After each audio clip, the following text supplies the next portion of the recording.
We'll start with the prayers.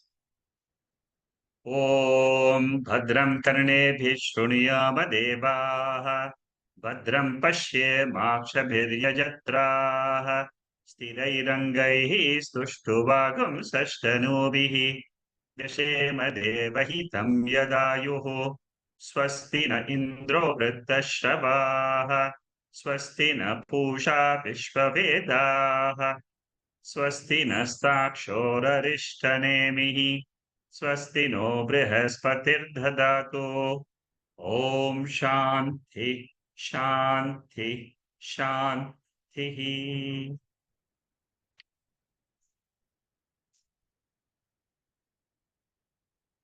We are studying Mandukya Upanishad with Shankaracharya.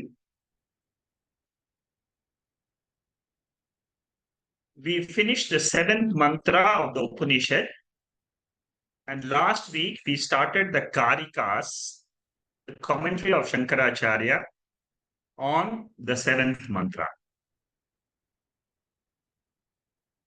So for the next few weeks, I will be doing the Karikas of the 7th mantra. The 7th mantra of Mandukya Upanishad is the most important mantra among the 12 mantras of the Upanishad. It is also a very, very important mantra with respect to all the Upanishads in the Shastra. Why is it so important? Because it gives us a direct methodology to receive the jnanam at the anubhava level.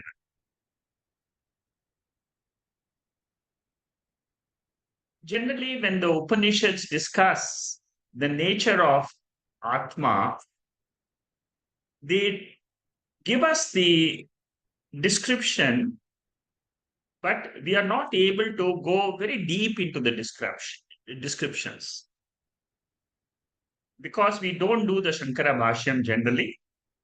But in this particular case, we are doing the Shankarabhashyam, and we have an added advantage of his great grand guru's Karikas, which itself is a commentary. So this will be a slow process, but it is a sure process. Anybody who does this Karikas and the commentary will definitely realize there is something which is in this universe, which is the substratum, which is the adhishthanam, from which everything is coming. That adhishthanam is described in the 7th mantra. During all our future talks, our aim is to understand the 7th mantra. We may have another maybe 100 talks on Mandukya Upanishad, chapter 2, chapter 3, chapter 4. But in all this, you must remember the goal is to understand the 7th mantra very clearly. Because there is a lot of knowledge which is packed in this universe, in this 7th mantra, which Shankaracharya is trying to open up for us so that our intellect is able to understand the depth of these mantras. Let me come back to where we stopped last week. We completed the 10th Karika, and I said we will do a small revision of the 10th Karika today. What did we learn in the 10th Karika? The 10th Karika mainly talks about the 7th mantra, which reveals Turiyam. The 10th mantra says this Turiyam is an independently existing entity, and it is of the nature of consciousness. This is the essence of the 10th mantra, 10th Karika. The first line of the Karika, Nivritte sarva dukkhanam eshanah prabhur abhyayaha. Now, this particular line tells us that Turium is the Lord. It is the Lord of the entire universe, and it is unaffected by whatever happens in the universe. Whether it is birth, whether it is death, whether it is disease, whether it is decay of the body, whether there is a cyclone, whether there is a tsunami, nothing happens to this Turiya. The general description of Mandukya Upanishad is looking at our own three states of experiences, because that is the total sum of this entire universe. Vishwa Taijasa Prajna borrows existence. See, each of this, what I'm talking about, everything is technical by nature, and this is the format in which you have to understand Turiya. There is a format, there is a technical format which we will slowly learn in the commentaries. Throughout our study, we will be refining this structure. See, our job is, our intellect today is very gross. It is able to perceive and understand the gross world objects. We have to use the same intellect to look within ourselves and dive very deep to understand this Atma, which is called as Turiya. Now, the first thing you have to learn is Turiya exists by itself. How do I understand this? In my deep sleep state, I am existing. So, my nature in which I exist by myself without the body, without the shariram or the prapancha, all the three sharirams, all the three prapanchas are in a dissolved condition in deep sleep.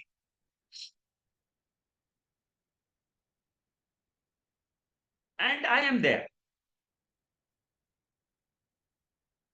What Upanishad says is that something, today your mind can probably reach that state while listening to the talk itself, but you will understand something called as blankness. Your mind will go towards blankness, because in sleep we don't realize anything. But we have to cross that blankness and ask the question, who is this Sakshi of that blankness? That Sakshi is called as Turiyam. That Sakshi is lending existence to the Karana Prapancha, Karana Shariram. That Karana Shariram is lending existence to the Sukshma Shariram, Sukshma Prapancha. And then the Sukshma Shariram and Sukshma Prapancha lends existence to the Sthula Shariram, Sthula. Swatantram, Turiyam is independently existing. In Sanskrit, it is called as Swatantram. Complete freedom it has to live, to exist by itself. Turiyam does not borrow existence, because Turiyam's nature is existence and consciousness. Consciousness of Turiyam is a noun. It is not an adjective. We are conscious of the world. When I say I am conscious of the world, it means I'm using it not like a noun, I'm using it like an adjective, as an attribute of my brain. The one which controls this whole universe is called as Prabhu. If I come to know this Prabhu, this Turiyam, I will be free from samsara. This is the promise of the Upanishads, the Veda, because it itself is free. How Turiyam frees others from samsara? See, these are topics which we have never covered in any of our previous talks in the last 10, 12 years. We have never covered these topics in this fashion because these are all the ways in which Shankaracharya is dissecting the mantra. Very deep analysis. Through the knowledge of Turiyam, one gets freedom from samsara by being object of the liberating knowledge. Turiyam helps a person. This knowledge has got the capacity to free us from samsara. What do you mean by samsara? Samsara is the notion always which I have. I am the body, I am doing some actions, I am enjoying certain things, I am suffering in the world, my body is very, very painful. I have to learn a lot of things in the world. I have to learn 10 Upanishads. I want to do 10 Bhashyams like this. Then only I will get knowledge. All these are all notions in the intellect. What Upanishad says is drop it. These are all only notions, these are all appearances. Just drop it. They are mithya. Turiyam is the master. Again and again, remember this. Turiyam is the master means it is the adhishtanam, it is the substratum on which the whole universe is rising, existing, and resolving.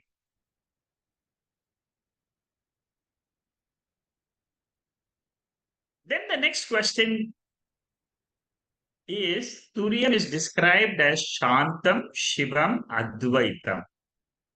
And then it is said it is Chaturtham. It is said as Chaturtham because our intellect is used to waking, dream, and sleep. Because of our intellectual orientation, the Upanishad comes down to our level and says Turiyam is the fourth state. This is at the beginner's level. But once you have come to Turiyam and started understanding Turiyam, the Upanishad says Turiyam is alone existing. It is not the fourth state. It is alone there because the other three states are Vishwa, Taijasa, Prajna, the waker, dreamer, sleeper is an appearance, it is mithya, it is adhyasa. What is the unique status? Now, this is mithya is a word coined by Advaitin. Nowhere else you will find this word mithya, adhyasa, superimposition. Nowhere else you will find it in any other philosophy. This is a tool for teaching and reaching this Turiya. This, whenever we say mithya, it means you can't count it as a real existent entity. It is an appearance. For example, we use the word ring, bangle, chain, but all these are only names of what? They are all names of gold only. What Upanishad says is waker, dreamer, sleeper are all words, nama and rupa. But the essence is the adhishtanam, like the gold. Turiyam is the gold of the ring, bangle, and chain. Like we have three products, We have three products of waker, dreamer, sleep. Even though we experience sky to be blue, really speaking, we know the sky is not blue, but it is transparent. The blueness is the reflection of sunlight on the particles which are in the sky. Sunrise, sunset. We use the terms, we use it for our vyavahara also. Actually speaking, the sun never rises. It is the earth which is going round us. Similarly, when we use the word, I am a baker, I am a dreamer, I am a sleeper, knock off these three things and look at the substratum, the adhishtanam. I am the thuriyam is the right expression.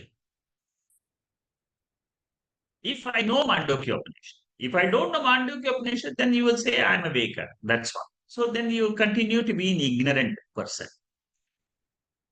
Sarva bhavanam rishatva.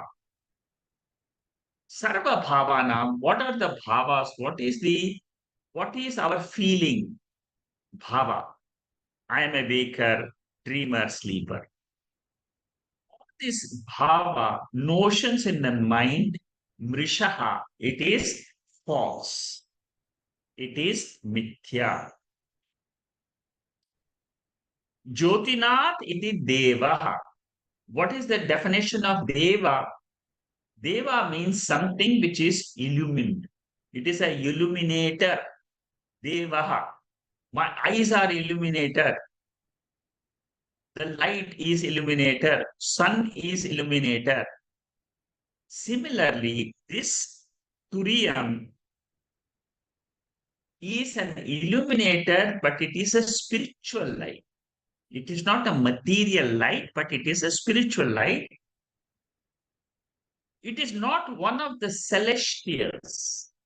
It is not an object in heaven or it is in anywhere on the earth, but it is the subject of the whole universe.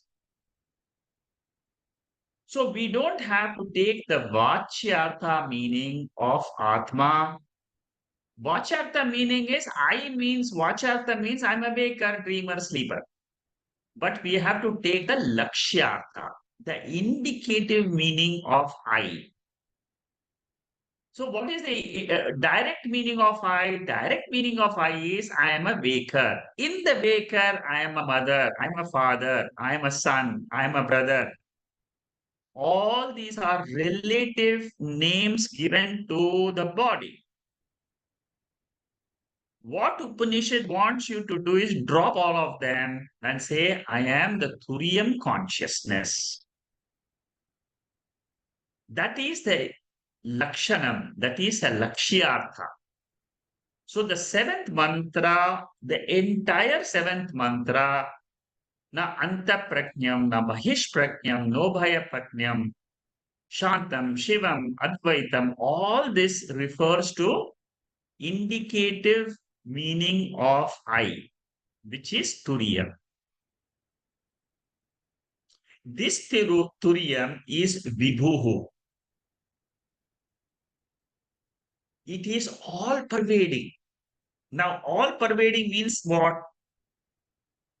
It is transcendent as well as immanent. Immanent, the word immanent in English is basically to prove that it is all pervading. How do I understand all pervading? The simplest example is space. In the whole cosmos, wherever you go, there will be space. Even if you travel 100,000 miles away from Earth, there will be space there. All the galaxies are all floating in space only. Atma, Turiyam, is subtler than the space. Because space is an effect, it is a product. Atma is the cause. So, you can imagine how limitless it can be. Smrutaha, that's said in the Shastram. So the whole sentence, Sarva Dukkhanam Nivritte Turyam Devaha Ishana Prabhu Avyaya Bhavati. Sarva Bhavana Mityatvat Advaita Vibhu Smritaha. What is the meaning of this? Turyam is the Lord of the universe. It can give you moksha. What is the nature of Turyam? It is all pervading. It is self-effulgent consciousness, and it is the only thing which exists in the world. Therefore, it is called as non-dual. All this description is my own description. I am that Turiya.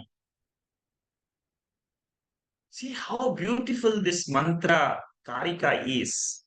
The Karika is written by Gaudapada Acharya, but the analysis of this Karika is done by Shankaracharya. As you go Karika by Karika, you will see how deep we are able to go from our mighty tech equipment, how we can dive deep within ourselves. The next Karika is introduced by Shankaracharya in this 149th paragraph. What does he say? He is introducing Karika number 11. He says, there are specific characteristics of the waker. Now, these are specific characters which we are giving so that we can arrive at Turiya.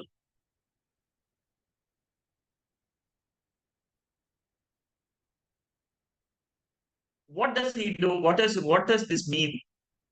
Here, Gaudapada Acharya is trying to do Sadharmyam and Vaidharmyam. I'm going very slowly so that all of you can understand step by step. This is the way to learn the Bhashyam. Because there is a lot of reasoning involved, there is a lot of logic, and there is a procedure of analysis, of interpreting the Veda. Sadharmyam means common features between Thuriyam and all other Vishwa, Taijasa and Pragya. Contrasting features is the uncommon feature, which is called as unique feature, or it's called as Vaidharmyam. Sadharmyam and Vaidharmyam is a process which is employed in Tarka Shastra in logical understanding of the scriptures so that you can get a clarity. We can use this even in our common even in our common day-to-day purposes also. Whenever we want to understand something clearly, you should try to see what is the common aspect and then analyze what is the differentiating factor.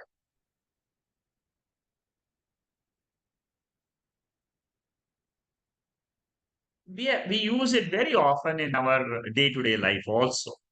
When we want to analyze something in the world, suppose you want to compare two students, you will say, okay, this student has got these features, this student has got these features. Now, these are the comparatives. He is young, he is old, he is very clever, he is not so clever, he's intelligent, he is not so intelligent. These are all the comparative features. But both of them are interested. So that is the common feature. So asserting the real nature of Turiyam is the goal. The fourth pada is meant for moksha. Suppose you say, I know the Vaker very well because I have studied the fourth, fifth, and sixth mantra very well. waker, dreamer, sleeper. I have analyzed all these three aspects of my nature. Gaudapada Acharya and Shankaracharya says that is only a stepping stone. To understand what is the adhishtanam for this waker, you must go through the analysis of the waker, dreamer, and sleeper. The fourth pada, the Turiya pada, is what will give you liberation.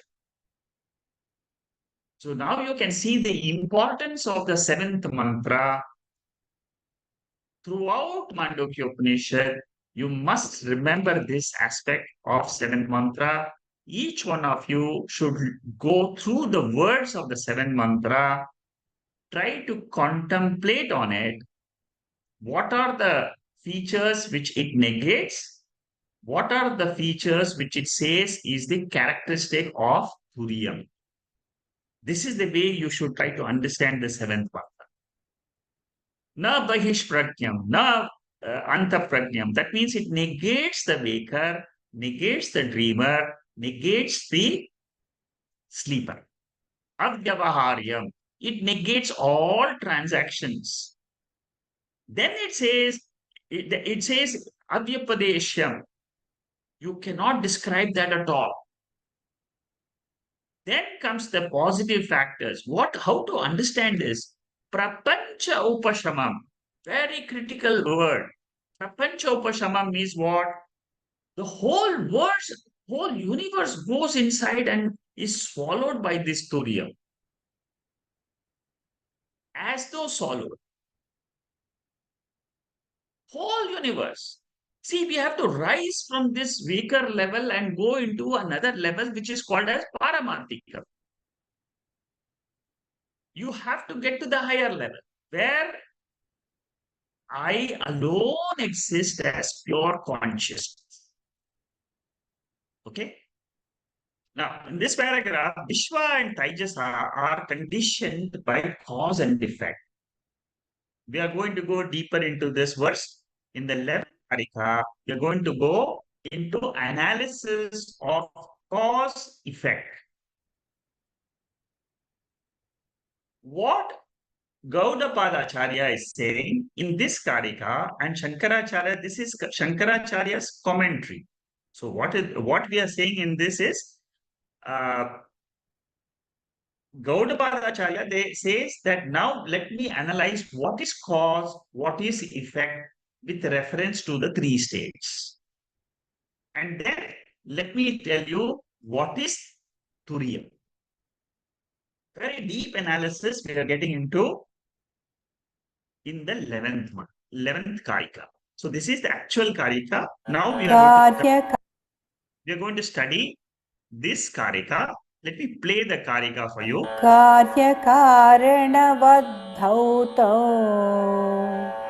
कार्यकारणबद्धौ विश्येते विश्वतैजसौ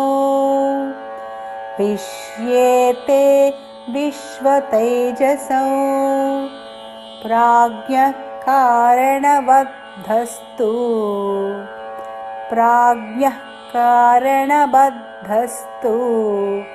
द्वौ तौ तुर्येण सिद्ध्यतः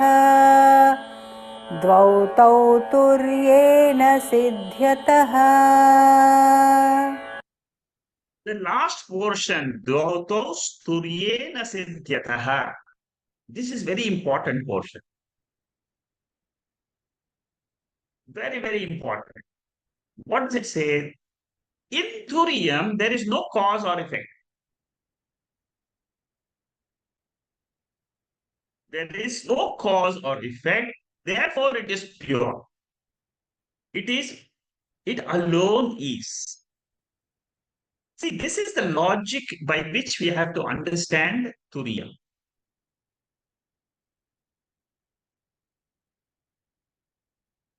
Vishwa and Taijasa are both considered to be bound.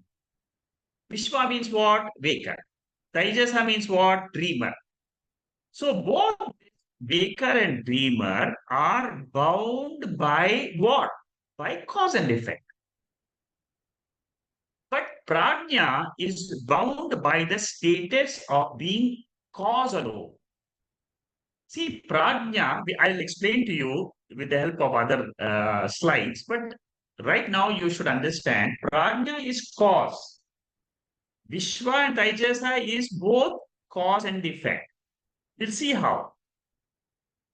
Now, when it comes, see, this is what is called as Vaidharmyam and Sadharmyam. Sadharmyam means there is common aspects of cause and effect in between waker and dreamer. And then what is Vaidharmyam? Vaidharmyam means what is not common.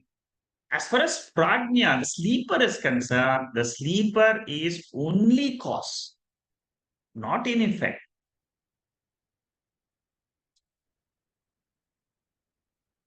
And what about that highest nature, Turiyam? Turiyam is, see, why we say Paramarthikam? Paramarthikam means absolute. It is like waker and dreamer. Waker is higher compared to a dreamer. Different order of reality. Sleeper is of a different order of reality.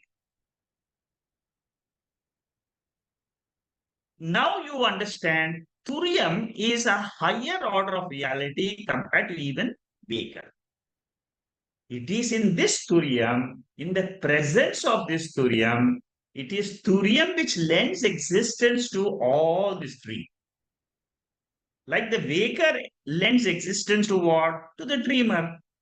Similarly, Turiyam lends existence to the waker. When you say lends existence means it is what? Gold lends existence to the ring and the bangle. Without the gold, there is no ring or bangle. So similarly, consciousness, without consciousness, there is no waker, dreamer, sleep. See, this is how we have to dissect our own real nature. Very clear scientific methodology, logical methodology is followed by Shankaracharya. Vishwa Taijasa is conditioned, associated with, enclosed within cause and effect. Turiyam plus cause and effect is the Vishwa and Taijasa. Turiyam plus cause alone is Prajna. See, Turiyam is common. Without consciousness, there is nothing. There is no dreamer, waker, sleeper. I have to drop the status of this waker, dreamer, sleeper and accept my status as Turiyam. Because that is the one which gives me moksha. Even if I do 100 years of analysis of this waking state, like people who ask questions, they keep on asking questions about the waking state. You can analyze a lot, but you will not get moksha. You have to drop it and then say all this is mithya. How do you drop it? By saying it is mithya. The moment we give reality, we will be confused with the word. This Turiyam is a natural thing. It is nothing, it's not artificial. I don't create it because I'm studying Mandukya Upanishad, because that is my Swarupa. Whether you know it or not, it happens to be your nature. Vishwa and Taijasa have two factors. Prajna has only one factor. Turiyam has no factors because it alone is. Now, let us try to understand what is a cause and what is an effect.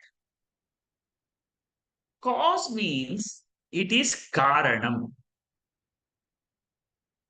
We all have got three sharirams. Sthula shariram, Sukshma shariram, and Karana shariram.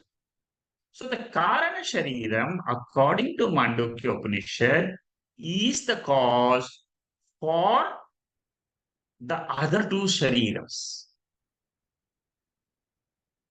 which is the Sthula, that means which is the gross body and the subtle body.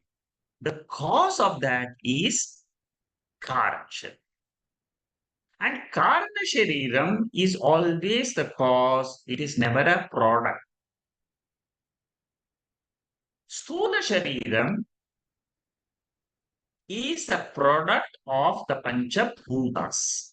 The body, the gross body, is made up of five elements. It is put together, it is assembled by Prakriti, by nature, by the power, Maya Shakti. So that Maya Shakti, there is a power in this universe which produces different bodies. Ant body, elephant body, giraffe body, human body, monkeys.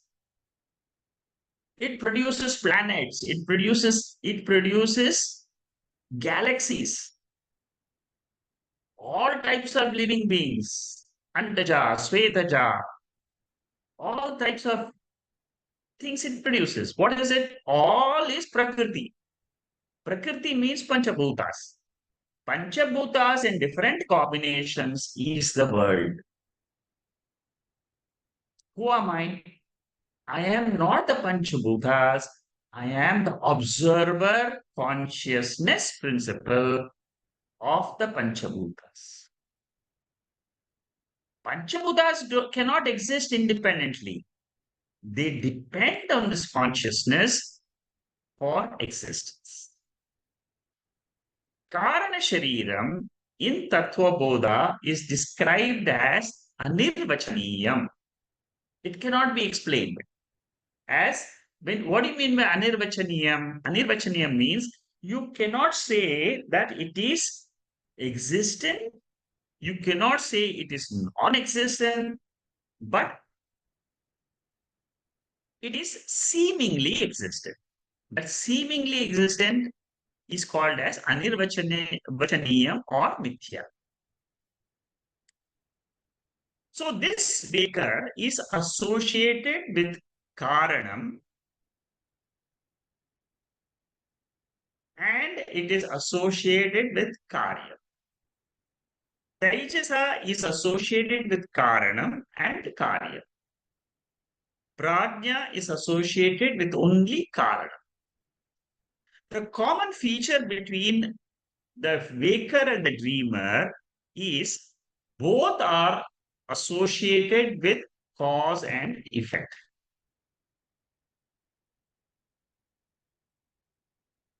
Prajna is associated with only cause. And what about Turyam? Turyam is not at all affected by anything which the Prakriti is doing. The Panchabhutas are independent, are working in the universe with only one small thing which they don't have. That is, they don't have existence of their own. They borrow existence from Turyam.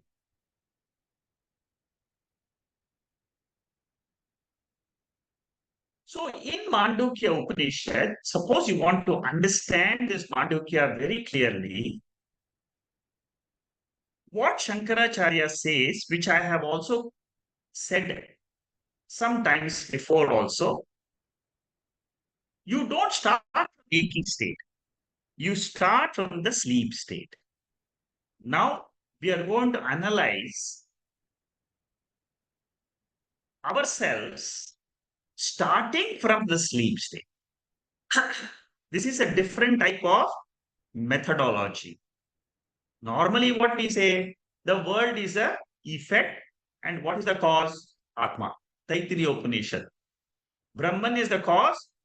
Space is created. It's a product of Atma or Brahman. That is another methodology. Here, what we are saying is we are not looking at cause and effect in that fashion. We are going to look at it in a different fashion.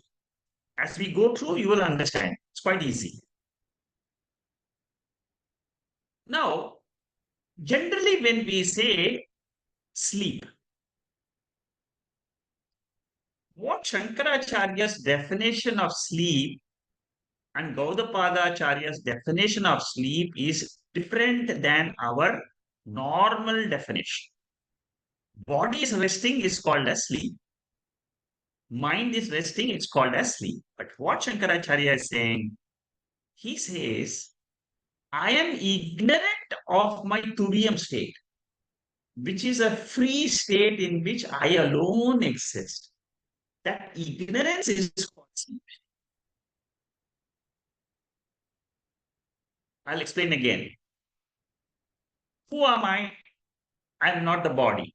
I'm not the three states. I am the consciousness. That consciousness, the pure sentiency, that observer principle in the entire universe is consciousness. That is the nature of the self. That self I don't know. I know body, I know mind, I know the world, but self I don't know. Self means what Gaudapada Acharya is trying to explain, and a different methodology is being followed here, is I am ignorant of this Turiyam. Therefore, I am taking body, waker, and dreamer as my real nature. Okay, if you have understood this, then we'll go a little bit further. Ignorance is called as ajnanam, avaranam. Ignorance is what? Ignorance about my Turiyam nature, not ignorance about physics and chemistry. These are all objective ignorance. But here we are talking about whole state. I don't know my higher nature. It is a different phenomena altogether. I exist all by myself. I means what? Consciousness. That is my real nature. Turiyam is my real nature. At any time you are confused as to who you are, try to understand Shantam, Shivam, Advaitam, Chaturtham Manyante. I am the Turiyam. That is my real self. If I know that self, I will never fear about death. In Kathopanishad yesterday, I was describing the same thing. Lord Yama teaches Nachiketa, the disciple, how to understand this Turyam in Kathopanishad. Very beautiful analysis he does. Same Avasthatrayam is taken up in the Kathopanishad also, which we covered yesterday in the talk. So, but here the slightly different analysis is done. Mandukya analysis is very deep. Now, waking and dream is a state of ignorance according to Shankaracharya. Because I'm ignorant. I don't know. You ask anybody, 99.99% of the people will say, I'm a waker. Nobody will say, I'm a Turiya Chaitanyam. Nobody will say, I'm consciousness. Only when you come to understand this Mandukya Upanishad and go through this Karika, then only you will go into this type of thinking. You see, your mind has to get the vision of consciousness. This is the process. So, what Shankaracharya, we have done this analysis in our Tattvabodha class itself. Maya has got two powers, Ajnanam and Vikshepa. Ajnanam is what is there in the sleep state. Vikshepa means projection. My mind is projecting because I don't know. My mind is not aware of the fact that I am Turiyam. So the sleep state is the ignorant state. It is the cause.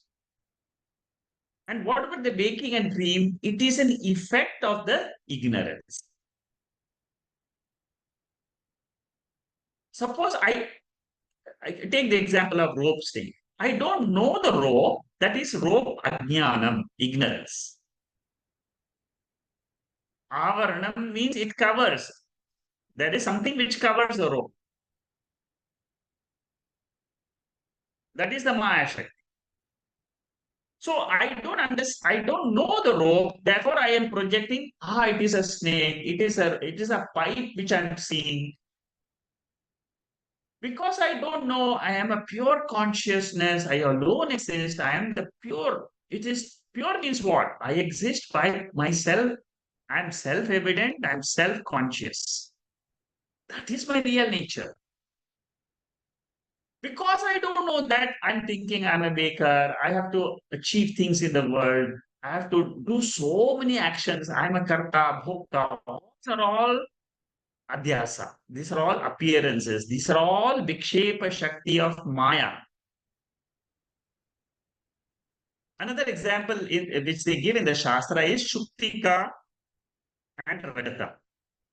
I see a shell as shell, then there is no problem. But suppose I see a shell as silver on the beach, then my mind will start doing projections. Oh, what is the silver I'm seeing? I can sell this silver and get maybe a few dollars. So your mind will start thinking so many things. That is all called as adhyasa. It is called as projection. It is called as vikshepa.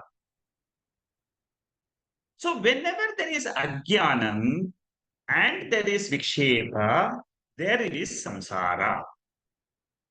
The combination creates a problem. And now I'm doing Adasa Bashyam.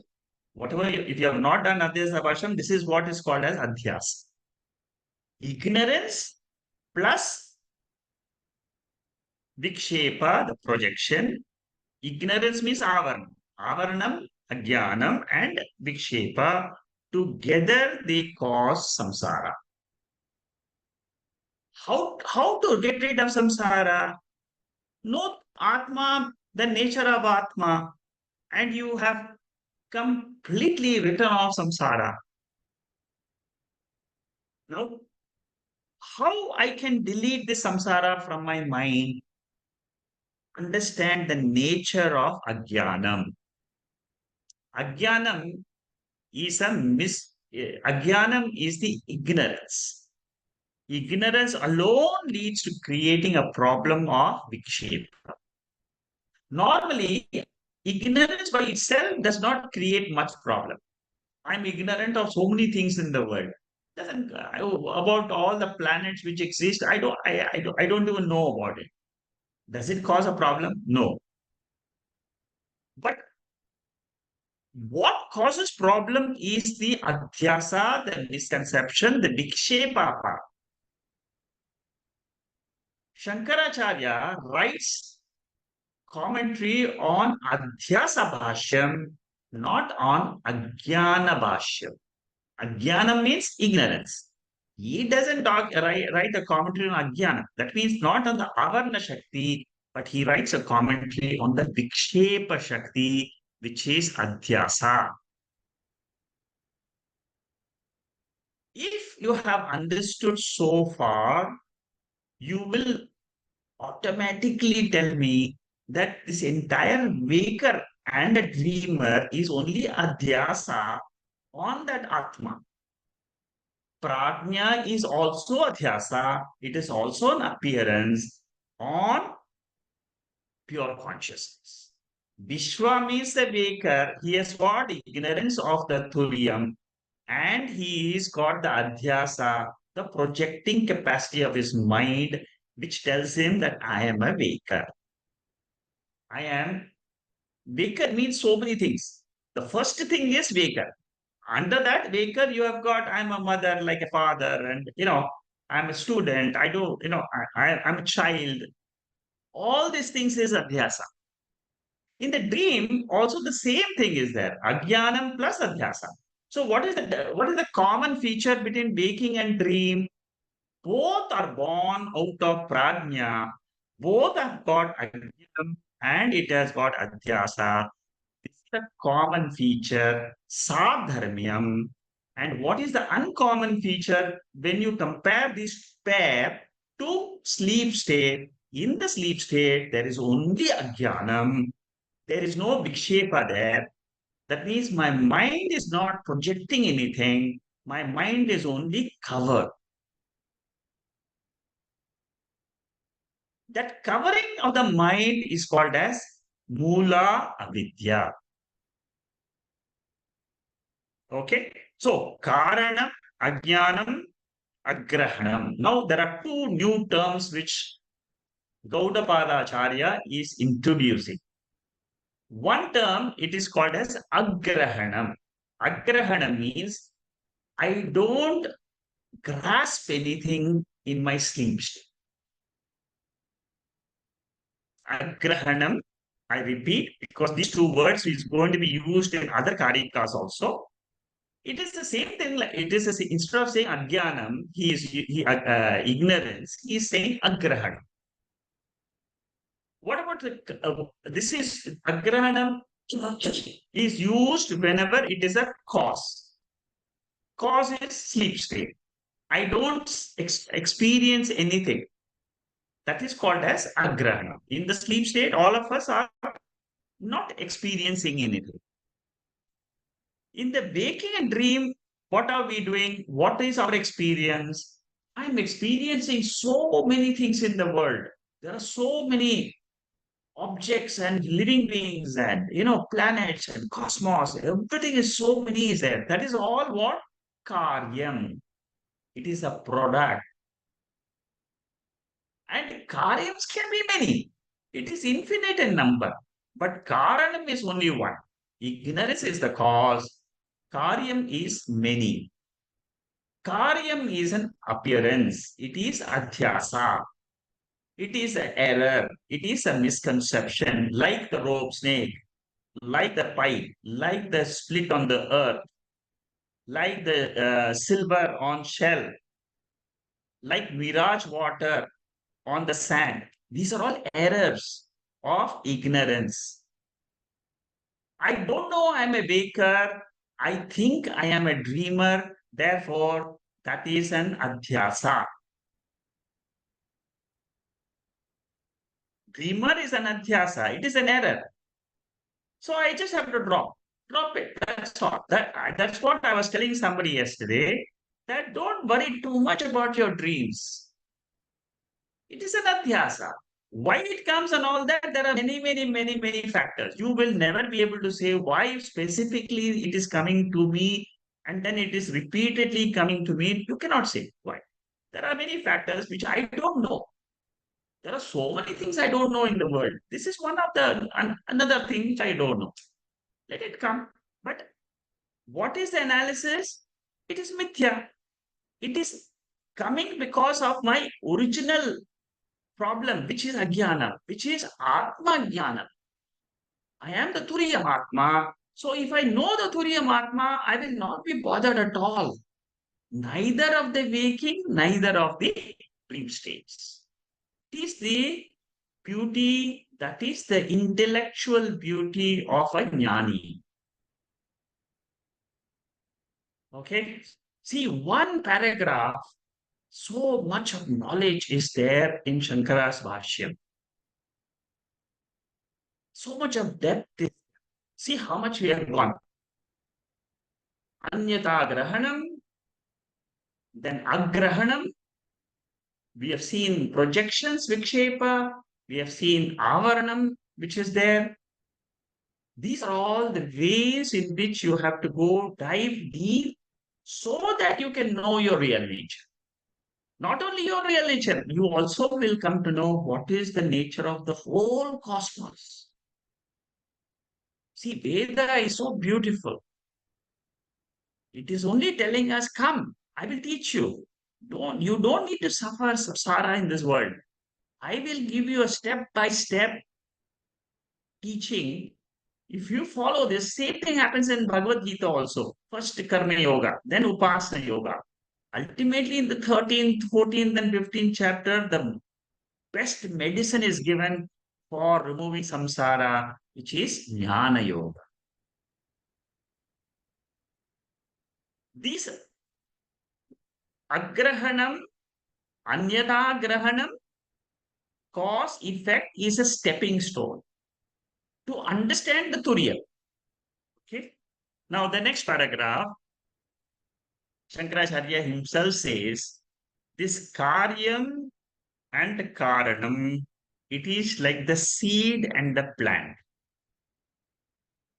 If you understand the plant, you can go back to the seed. Similarly, if you understand the waking and dream as a product of the sleep state, and the cause of the sleep is agrahanam, the cause of the waking state is anyatha grahanam, then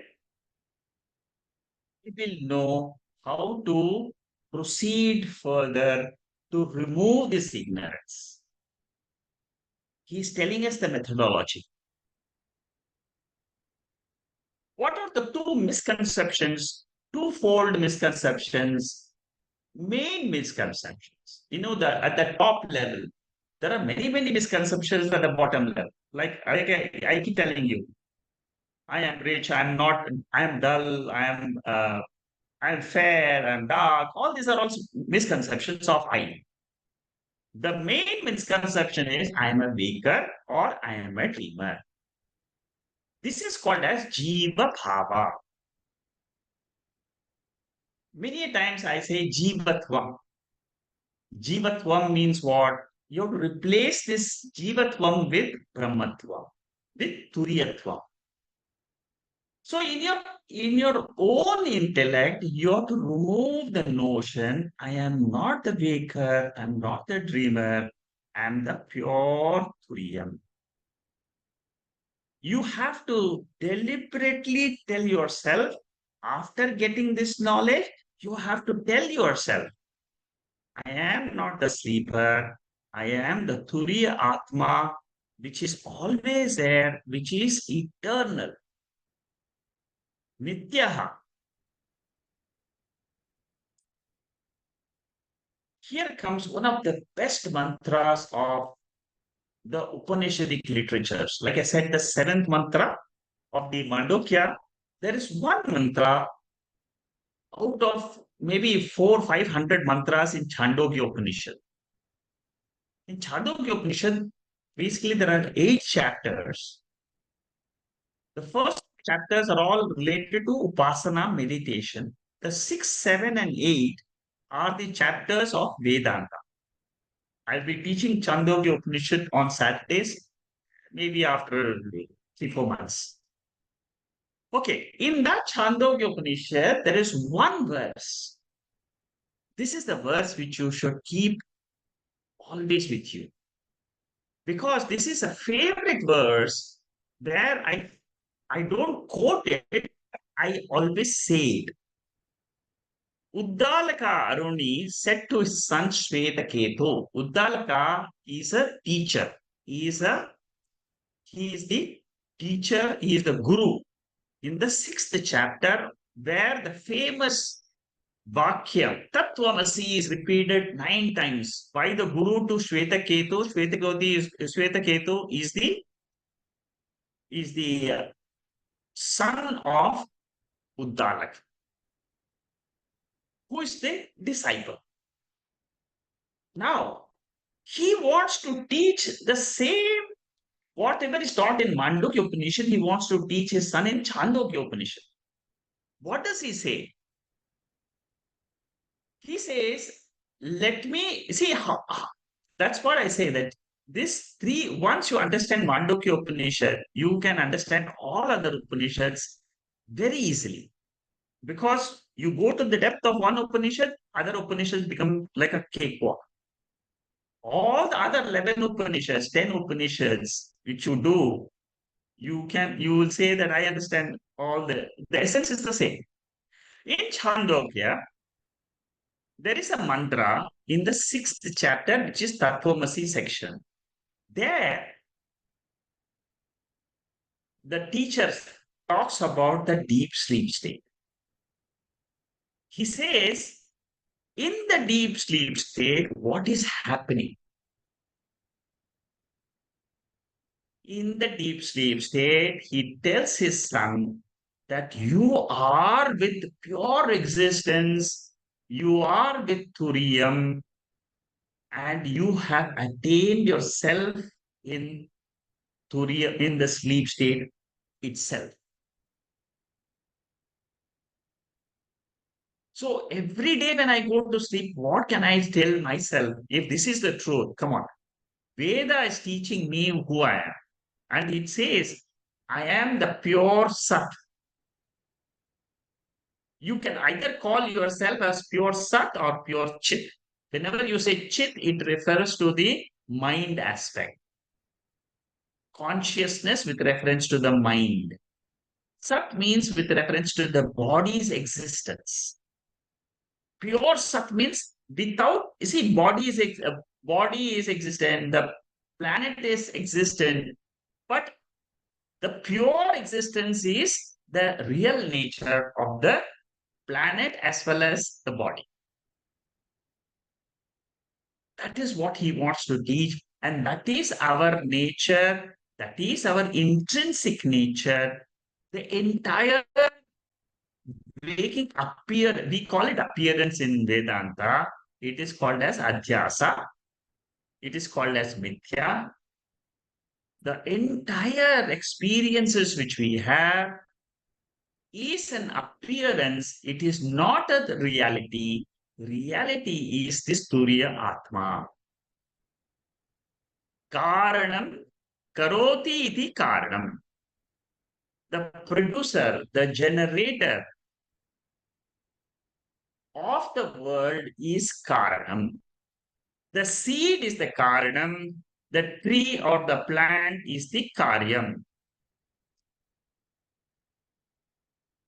Agrahanam is the Karanam. Sleep state is also called as Agrahanam. I don't experience anything. I am ignorant about my higher nature. That is the Karanam. It is in the language of Swami Chinmayananda, it is called as non-apprehension. See, Swami Chinmayananda uses in his Mandukya Karikas, he uses the term non-apprehension. Non-apprehension means what? Agrahanam. It means I don't know my real nature is mantra number 7 of Mandukya. And that is called as Avaran. These are all different terminologies, but they all mean the same. What about the seed, the plant? I mean, from the seed has come the plant. So what is the cause? Seed is the cause. What is produced? Produced is a plant, a tree, a banyan tree has come out of it. Huge banyan tree. Samsara is very huge. That is called as misapprehension. I mistake that tree is real. It is only a product of the cause. If I know the cause, I have lost the vision of the tree and this thing. If I know the seed, oh, the entire mango tree which I see in front is nothing but it is the seed in another form. So whenever I look at a product or a tree, I'll say it is a conditioned aspect of the seed only. Seed itself is enclosed in the tree. It is associated, it is influenced by the seed. So similarly, Thurium is the ultimate seed of the whole universe.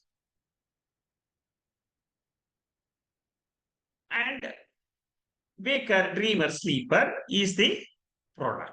So when this example is given of seed and tree only to say, if you know the seed as the cause, then you will lose sight of the product.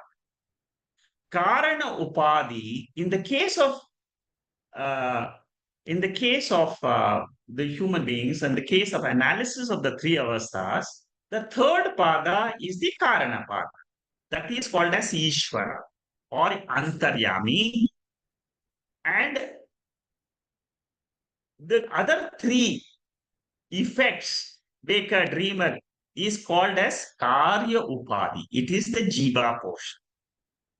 So far, what we have done is Sadharmyam and Vaidharmyam. We have tried to analyze what is the Baker, Dreamer, which is the effect, and what is the cause is the is the prajna, the sleep state.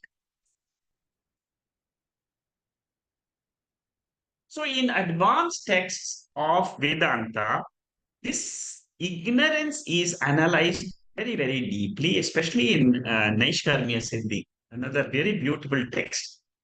It's a very advanced text. Um, their ignorance is analyzed in all, even in Vichara Sagara, ignorance is analyzed. You see, it is very important to know ignorance is the cause of all our projections of the mind. Another deeper analysis of ignorance. Shankaracharya takes it now. Is ignorance bhava roopam or it is abhava roopam? Is it negative connotation or is it a positive factor?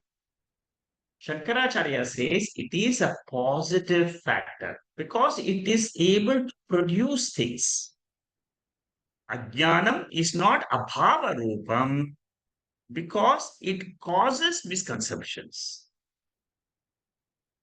That is his analysis, and therefore, ajnanam. See, suppose somebody asks you, what is ignorance? Ignorance is something which I have.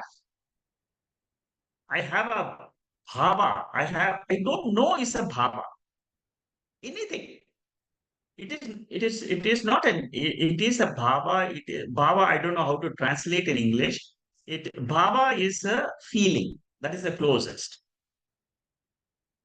There is a commentary written by Sachidananda Saraswati called Mandukya Rahasya Vibhuti, which is available in Sanskrit. So, but uh, in that text, this deeper analysis of Ajnanam is taken up. It is an independent commentary on Mandukya Upanishad. That is also, there are many, many, many commentaries and sub-commentaries available on Mandukya. Plenty of them. You can have 100 commentaries of Mandukya Upanishad. Our Shastra is very vast and huge. One lifetime is not enough even to study the Bhashyams, the commentaries on Mandukya. Now, Prajnanam is a seed, effect is Vishwa and Taijasa. Shankaracharya accepts that it is Bhava Rupam and Karana means Ajnanam, Karyam means Adhyasa. That is the essence of whatever we have studied today. Ajnana means it is a seed. Agrahanam or Karanam. Agrahanam is also called as Karan or cause. Anyatagarahanam is also called as Adhyasa. It's also called as Karyam. Now, both Karanam and Karyam is mithya because it is experienced by me. Shankara uses a very simple logic. What you experience is not you.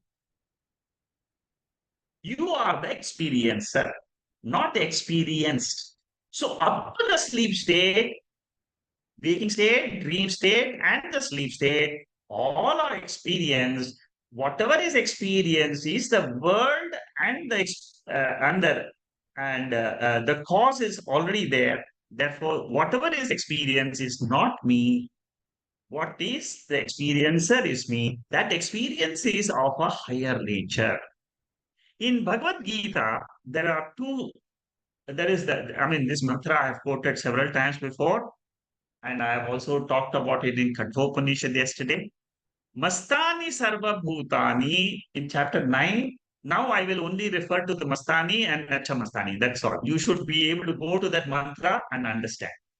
This two mantras will tell you if you can understand the two mantras in the Bhagavad Gita, you will understand the Turiyam very easily.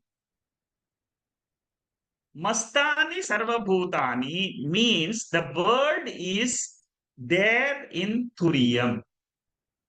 Vyavaharikali. It is an adhyasa. It is mithya. It is only an appearance. World, see, in simple terms, if you want to understand Mandukya Upanishad, I am experiencing it is an appearance. Like I experience a rope snake, it is an appearance in me. I experience a dream state, it is an appearance in me. Waking state, I experience, even though things are outside, actually speaking, it is Maya which is making it look outside. It is always inside.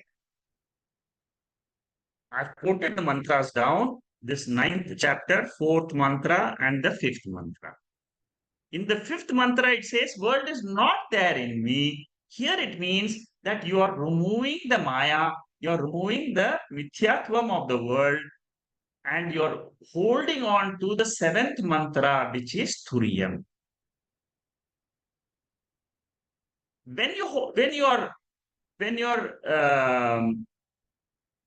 point of reference is Turiyam, which is the pure state, then only you can say the world is not there. Exactly, like suppose you have awoken to your waking state, then only you can say the dream is not there. After waking up to the Turium state, you can say that waking is itself not there, it is appearance. It was an appearance. Like you will say, the dream was an appearance. All the jnanis will say the entire world is an appearance. I don't have anything to do with it. I am the pure Turiya Atma. That state, it is called as Paramarthikam. It is called as the absolute state beyond which there is nothing. So, Adhyasa and Ajnanam are not there in Turiyam. But why they are not there in Turiyam? Because they are mithya. Mithya means it is only an appearance. They appear and disappear. Appearance is called as manifestation. Disappearance is called as unmanifestation. This happens in all the 14 lokas, including heaven. So no use trying to say, I will do a lot of rituals and go to heaven. No use, because ultimately it is only adhyasa.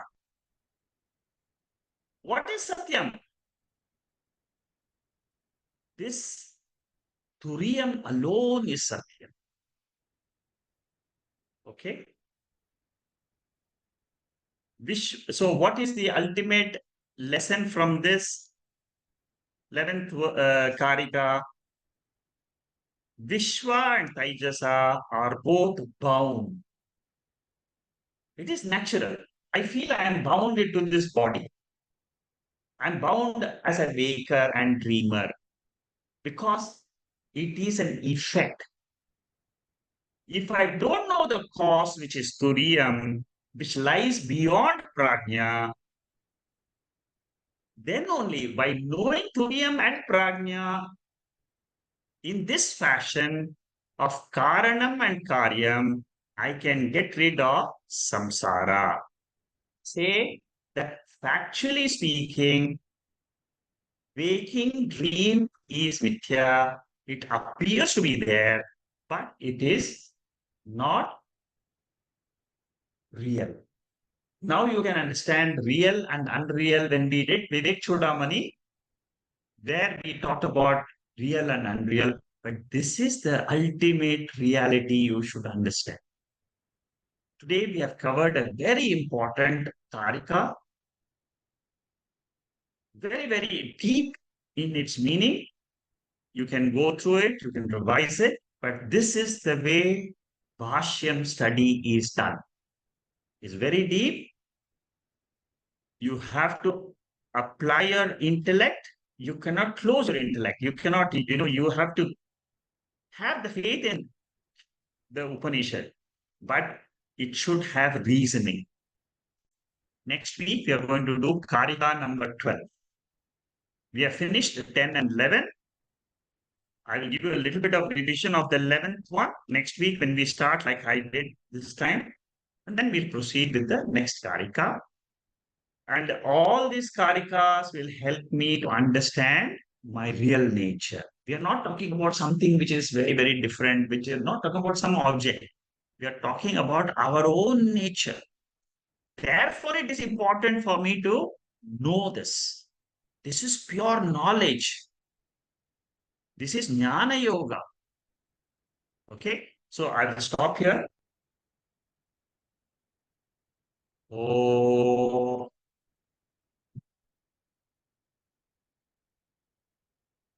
Purnamada, Purnamidam, Purnat, Purnamudachare, Purnasya, Purnamadhaya, Purnameva Vasishyade. Om Shanti, Shanti, Shanti.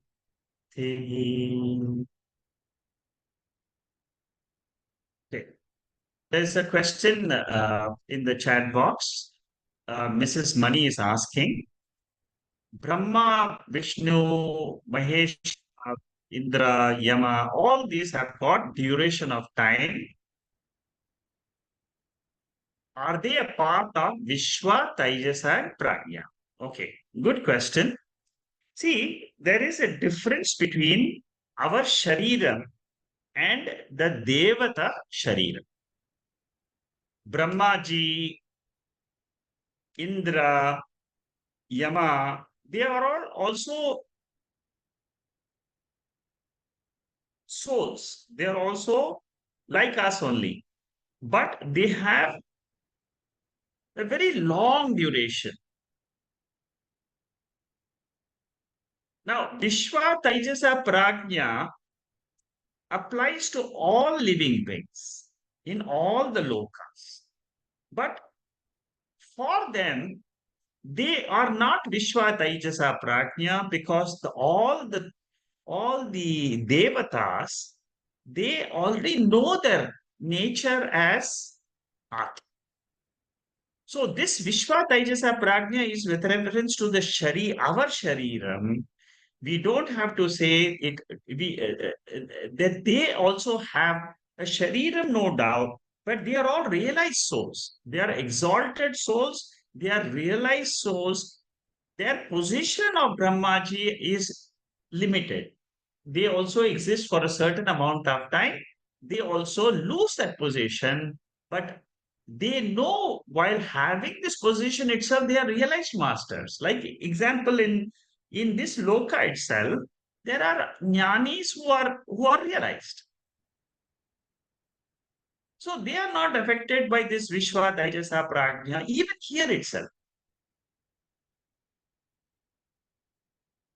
So you must understand that first of all, devatas are all realized souls. They are exalted souls only. They are exalted human only because of the punyam, extraordinary punyam. They have got this padavi. They have got this status of being the creator, the sustainer, the resolver. But what the Veda tells us is that they are realized. They know their nature is Turiya Atma. So you cannot compare them with the Vishwa Taijasa Prajna, which is applicable to us. So, Mrs. Mani, am I clear? You can reply. It's not a silly question, but it is a good, valid question. You must clear such doubts. I'm happy you are clearing up these doubts because it will help you to understand your own nature as this pure consciousness. See, the moment you understand the seventh mantra, go through the seventh mantra, all your questions will be answered by that one mantra. Okay? If you want to unmute yourself, you can unmute and speak up, or you can just send me a message if you want to. Okay, thank you. Anybody else has a question?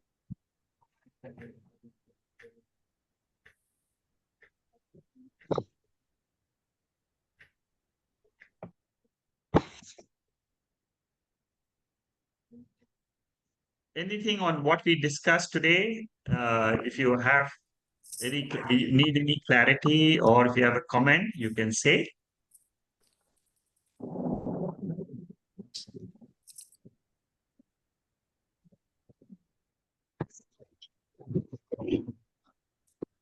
Was today's session extremely difficult? A session which was very difficult to understand?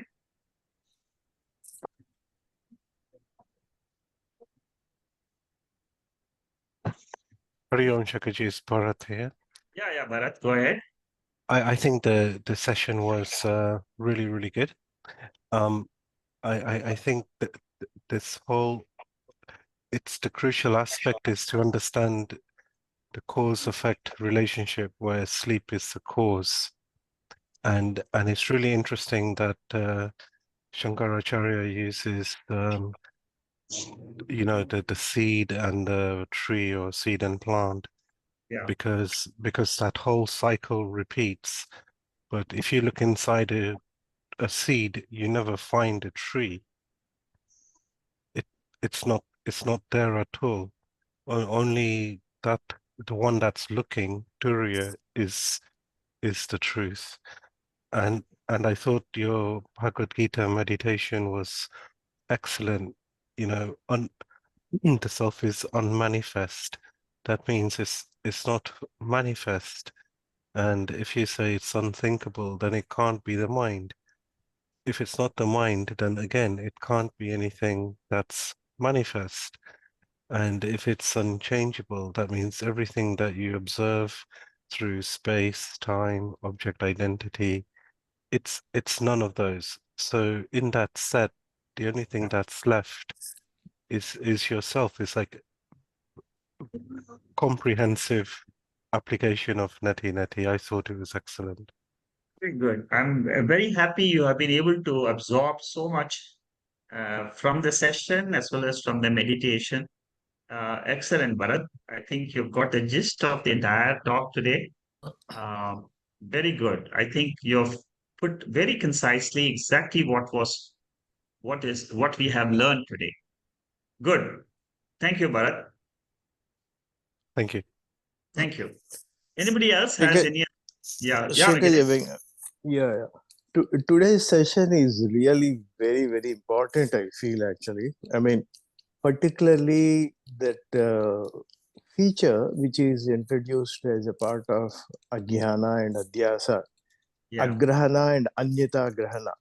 yes, So these are very, very important factors to understand the Adhyasa and this thing actually. I mean, this also we can say that Sat, Asat, and Mithya, all these features are clarified in this particular thing actually.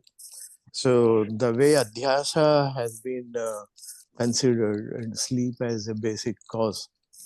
And in one of the verse, he's also said, like sleep is a gateway for both dream and the waking states and all. So there's a lot of this is today's session is an extremely knowledge session. That's what yes, it I is. That's consider. what Yeah, that's what I yeah, felt. And yeah. there's so It's much of very vast deep actually, knowledge, very very very deep. deep actually. Yeah, very deep, and a lot of features are considered. Like see the rope and snake. If we just see actually, so it is a rope. But since we are not knowing it as a rope, we are projecting that as a snake actually. That itself is an adhyasa. So this is what is anyata grahana. So Yes, we are not seeing rope as a rope, but we are seeing it as a something else. So the entire waking state is nothing but anyata grahana. The whole thing is a projection. So correct. that is where so the definition of samsara, where the dukkha has been defined so beautifully in the Bashyam. And when there is no adhyasa, avarna is not an issue actually. Adhyasa is the one which is the basic cause of the pain actually. Yes, So that whole thing, the way it is, is a very deep. Today's that's session, correct. I Yes, feel, yeah, that's it's a what very extreme I level. wanted to know from people whether they have Yeah, understood this aspect. I'm very glad Bharat has come back. You have come back. Uh, Because you see, you're soaked in this for the last 10 years. And, your grasping ability is absolutely right. I'm glad you have picked up. And now you can see the depth in which we have to see our real nature. You see, the idea is to know the Turiyam, Yeah. without the projections, without the Anyada Grahanam, without Agrahanam, I have to see myself as the pure Atma. And knowing that Atma is freedom, knowing that Atma is moksha. In one Yeah. talk itself, if you have understood today's talk, it is moksha. It is freedom. See, that is the beauty of these Karikas. That is the beauty of Shankaracharya's commentary on this seventh mantra. Every Karika which you learn, it will be very deep. Next week, we are going to do the 12th one. Again, you'll go into the depth of this, the science of reality, the science of knowing the truth. Each and every verse of Mandukya Upanishad is like that. And it is a slow process of building up. Yeah. I'm telling you, it is a slow process. This itself, you are finding it so deep. But when you come to the higher levels of the fourth, you it is only when you go through these steps you can understand the fourth chapter, because the fourth chapter of Mandukya Upanishad will straight away tell you this is moksha. This is what you are. And your intellect has to just accept it, and you will feel so relieved. You'll feel, oh, I don't have any other things to know in my study in future at all, because I've known my Atma so clearly with the help of this study of Mandukya Karikas. Good. Very, very Thank you, interesting. Venkatesh. Yeah. Yeah. Thank you. Shanta, you have question? Namaste, Shekharji. Not question. I just had comment about today's session, and I think last or a week before, which my own notes I was making while the lecture was going on, and the choice which I mean the Shankaracharya actually makes to talk on adhyasa rather than the cause. I mean that is I think Jnanam. Agyana, Agyanam, yeah, Correct. Agyanam. So he makes that choice. And I felt, 2 or 3 weeks ago when in your lecture, I was making my own notes while you were, delivering the lecture. And I had made a note that if you actually know that the knowledge of the fact that there is a rope and not a snake, you are liberated. That's correct. And I remember writing it down. And if I run away thinking it is a snake, then I will never be liberated, because the thought that it was a snake will always be there.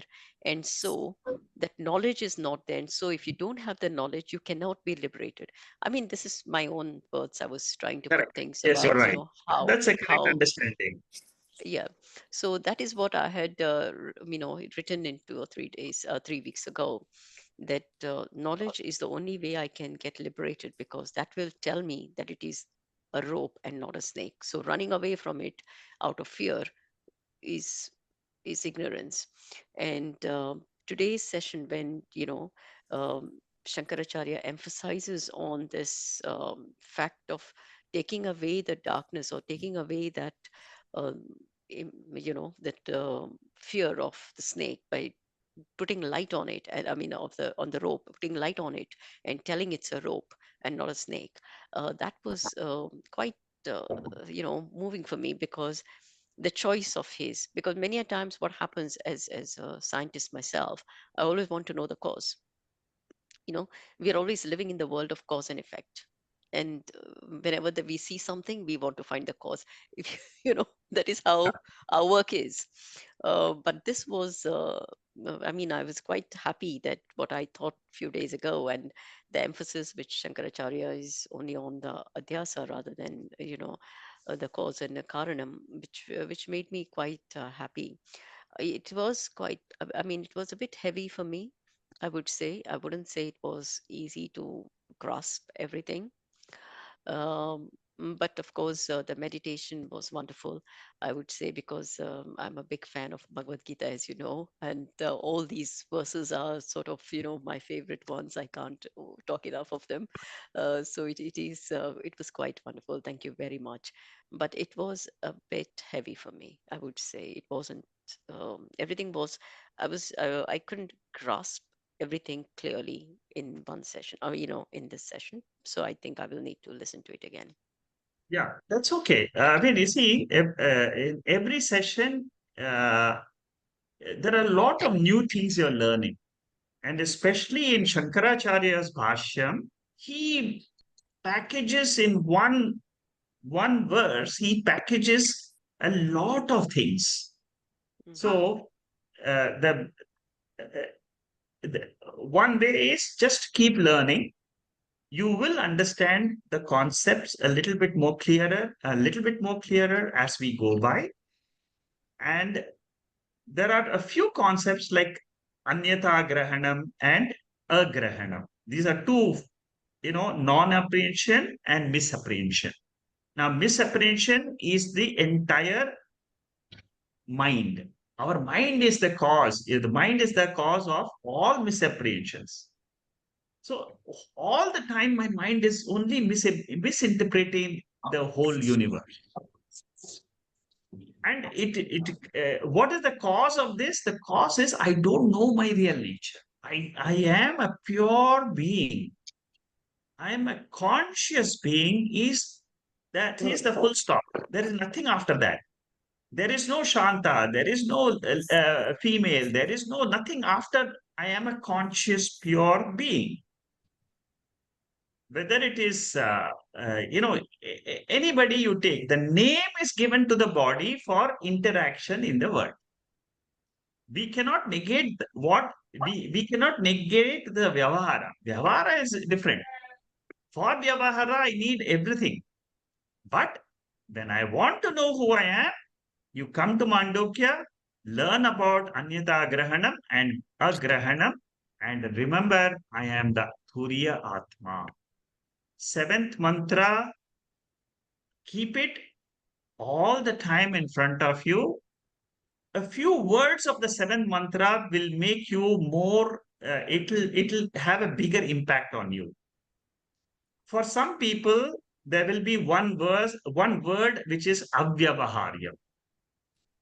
Avyavaharya means there is no Atma never has any never has any activity. What has activity? The activity which we are all used to is a reflected consciousness together with the body, mind, and the world. It is only a reflection. With the help of the reflection, I am able to act in the world. I see things in the world. But I have to say, I am not the reflection, but I am the pure consciousness. That reflection is there in everything in the world. It is there in the outside world. It is there in my mind. It is there in my body. All this, it is a reflection of that one reality. Good. I'm very happy about your remarks on today's talk.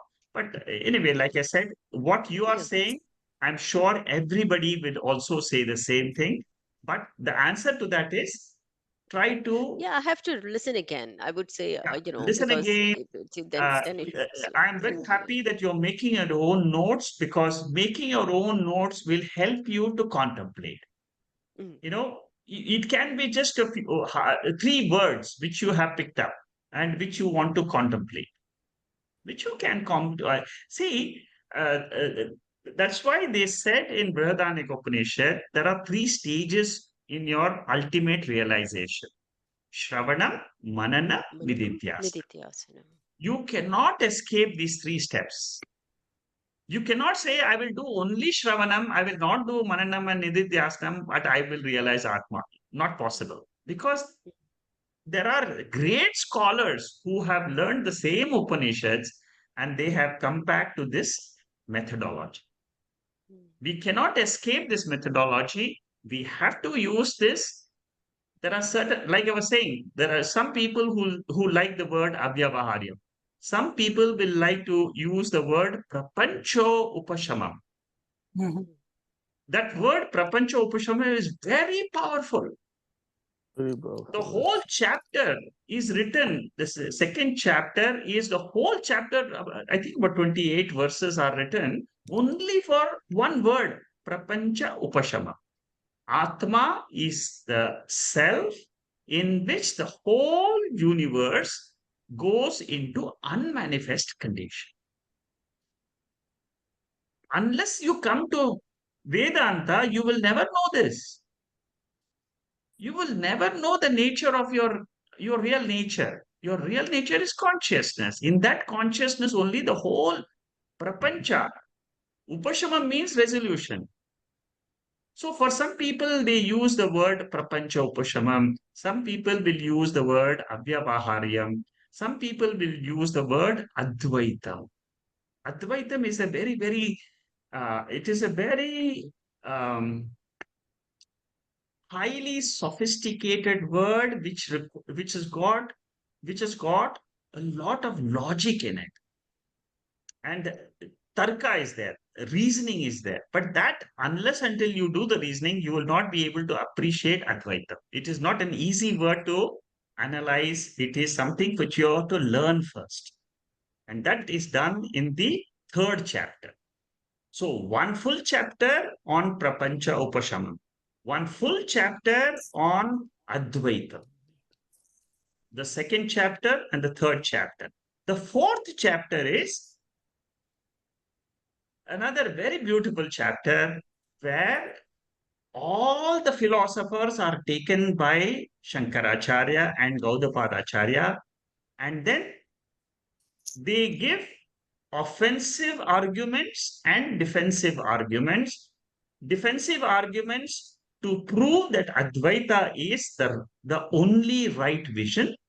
Offensive argument to say all the other philosophers, including Sankhya, Yoga, Nyaya, Vaiseshika, including the ritualists, like people who believe in the Veda Purva Bharga, and they say that that you go to heaven and you will get moksha. Shankaracharya refutes that also. And then of course there is Buddhism, Jainism, Charvaka. All philosophers are taken one by one, one by one, one by one, and says Advaitam is the only one which can give you moksha. There is nothing else which can give moksha. So all these four chapters are very, very unique. They are brilliant in analysis. It will take a long time, but it is a sure path to realization.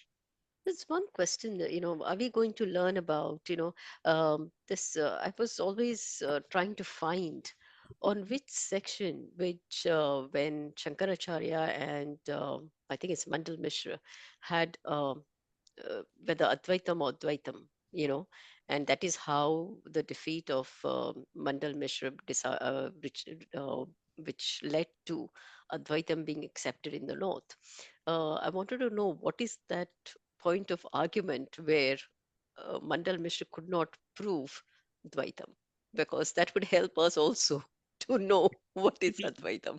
Actually, that comes in Brahma Sutra.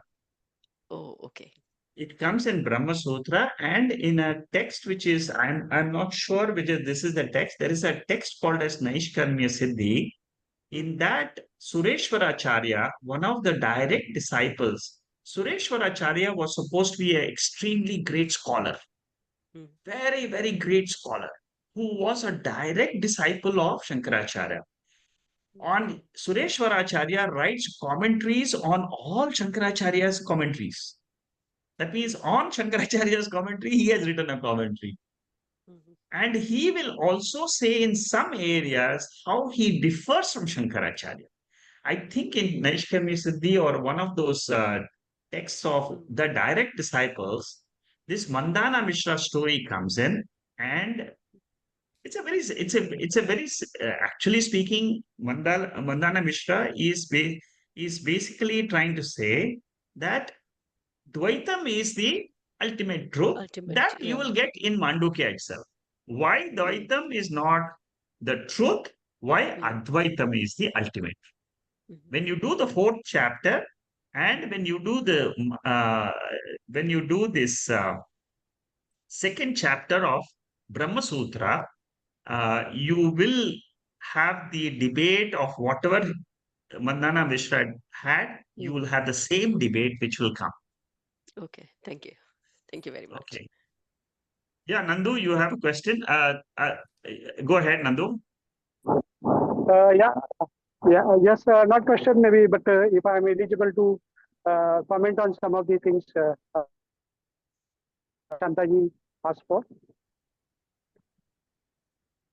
Yeah, Yes, I'll be just to glad to comment. hear. Yeah, what are you saying? Not able to get you. My understanding, yeah, yeah, as per my understanding, the main debate of like Mandan Mishra and Shankaracharya, and Mandan Mishra was more on the like Karma Kanda part, Yeah. whereas Acharya Shankaracharya was on the Jnana Kanda, and that was the main purpose of debate. And the Okay. Mandan Mishra, when he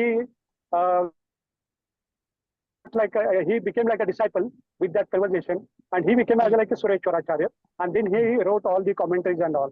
There is a Correct. beautiful serial of like Bharat Varsha, maybe on YouTube you can find that, and there is like very beautiful this conversation is there. I think Mm. that is good to watch. Maybe. Yeah, because after that, when he loses, his wife takes and Yeah, Uday starts Bharati, debating with yes, Uma Uday Bharati. Bharati, yeah, Uday Uday Uday Bharati, yeah, Bharati. Yes, yes. Uday She Bharati, yeah, starts yeah. She became as uh, like a mediator, and mediator and yeah, she was, yeah, and almost like conversation went for almost like 18 days or something. And yeah, then Mandan Mishra accepted that thing. And then Uday yeah, Bharati, she asked some questions which were not related to like yeah. for the With the sannyasi. Acharya, Yeah, yes, yes, yep, yes. yep, I yeah. and then he That is gets just like time to my yeah, yeah, yeah. yeah, yeah. Thank you very much. I will try and find that video and look at it Uh, because it was something quite Nandu, interesting. can you forward that I will, video link to me? I will, I will do that. I will then share it with others. Yeah, I will. Yeah, that will be very good. Yes, Yeah, I because will share it. Sir, I have one follow-up question on my, yeah, Yeah, I have one follow-up question on the earlier question which was asked about like devatas and all, and the yeah. devatas are Mrs. Mani had categorized. asked a question. Yeah. And just I have like a little on that. Like I think in the Kathopanishad also we are trying to learn, and Yamaraja also like saying that see I have this pada, which is again going to be like vanished and all that thing. Even there is like a story in like a Kenopanishad, which is talking about like a Brahman which appeared in front of like Agni Devata and Vayu Devata, but they were not able to realize that, and that's how that thing is like very much not attainable, and for devatas also like it is a little bit difficult, even though they are like a higher caliber and all that. But beyond that I believe like saintly peoples, which is like as mentioned is like Bhagavad Gita, Sthita Prajna and all that thing. I believe they are having little bit higher levels. And in scripture also many places it is mentioned that you have to come in like a Manushya Yoni only to get it liberated. So even by like with the punya, you will get like a Swargaloka, and it is like says like with punya Swargaloka, papa with narka. But our ultimate goal should be to reach to the ultimate thing with the Lord only, not Correct. to a target of Swarga or narka. Good, very good, Nandu. I think your grasp of the scriptures is very good. I'm very happy that you are able to put across so beautifully all the concepts and also Sureshwaracharya's Mandana Mishra story. And I'm very happy you're able to contribute so much to the to these conversations. Um, so, Mrs. Mani, what Nandu Desai is saying is that all the devatas are exalted souls in those different lokas, but ultimately knowledge about moksha is possible in this loka, which is Manusha loka. Of course, they talk about in the scriptures, they talk about Brahma loka also. They talk where you can get Krama Mukti. So in terms of how moksha is received is a different matter. But what we should understand is devatas are nothing but exalted jivas only, and they have got a lot of punyam. With punyam, you can become a devata. That's and Mandana story, this Mishra story is basically to do with Dvaitam. Dvaitam means the belief that I will do rituals and I will go to heaven and I will get moksha. That is the Dvaita philosophy. Dvaita philosophy doesn't mean that you will get moksha here in the human birth. It means you will go to heaven and there you will get moksha. But that is what Shankaracharya's there is a debate. It's a very beautiful debate. And Shankaracharya convinces Mandana Mishra, whose name is Sureshwaracharya, who becomes he's a great scholar. You will see the scholarship when you study Naishkarma Siddhi. In the Naishkarma Siddhi, notes are available in the website. I have read the whole book of Naishkarma Siddhi. You will find it in the website. There you will find the details. Even, but it takes time. The problem is all this take time. And Just one thing I would like to ask in this in Dvaitam philosophy, I thought that collecting all these punyams on the Bhuloka, and people then they think that they will go to heaven. That itself is moksha for them. They don't believe in that because there is no Advaitam, so they are not going to merge into or accept that they are Brahman. So correct, therefore, there is no moksha as such in that Dvaitam, correct. if That I is understand right. exactly what Shankaracharya says in he that is how he defeats Mm, Dvaita philosophy in Brahma Sutra. In Brahma Sutra, this is the okay, debate okay. which he has with the Mimamsakas. Mimamsakas are those people who are believe in rituals giving moksha.